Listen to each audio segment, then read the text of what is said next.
বিভিন্ন দাবি নিয়ে উদয়পুর সিপিআইএম বিভাগীয় কমিটির ডাকে সোমবার এক মিছিল ও সমাবেশ অনুষ্ঠিত হয়।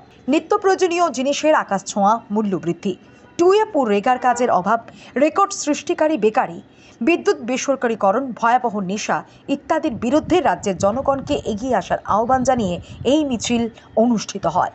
মিছিলটি জামতলা থেকে শুরু হয়ে সেন্ট্রাল রোড, পুরনো motor stand, new town road, থানা কর্নার হয়ে পুনরায় জামতলাতে এসে শেষ হয়। এরপর এক সভা অনুষ্ঠিত হয়। সভায় বক্তব্য রাখতে গিয়ে সিপিআইএম রাজ্য সম্পাদক জিতেন্দ্র চৌধুরী বললেন, দেশে বিজেপি সরকার ক্ষমতায় আসার পর প্রায় প্রতিদিন জিনিসপত্রের দাম আকাশ ছোঁয়া হয়েছে। মানুষের নাভিশ্বাস উঠেছে। বেঁচে থাকার অধিকার কেড়ে নিয়েছে বিজেপি। বেকারদের কর্মসংস্থান নেই, শূন্যপদ খালি হয়ে পড়ে রয়েছে সারা দেশে। কর্মসংস্থানের সুযোগ নেই। রাজ্যেও একই অবস্থা, সরকারি কাজের ব্যবস্থা নেই। কোথায় ছিল সে অর্থ? বলছেন মোদী সরকার কা গ্যারান্টি, মোদী কা গ্যারান্টি। ভারতবর্ষের জনগণের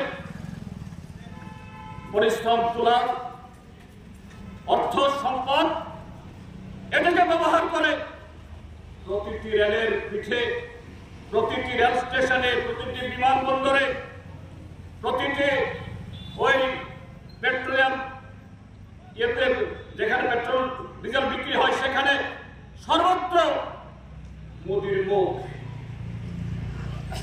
অমৃতকাল সর্ব এই সবকা বিকাশ, সবকা বিশ্বাস জনগণের অর্থে যদি এতই যদি তোমার এই রাম মন্দিরকে ব্যবহার করে, ধর্মকে ব্যবহার করে সারা দেশকে হাতের তালুর মধ্যে নিয়ে এসে থাকলে কেন এইভাবে নির্লজ্জভাবে আর দুটা তিনটা দিন বাদে নির্বাচন ঘোষণা হবে, এইভাবে কাতারে কাতারে জলের মতো করে জনগণের টাকা খরচ করতে হবে?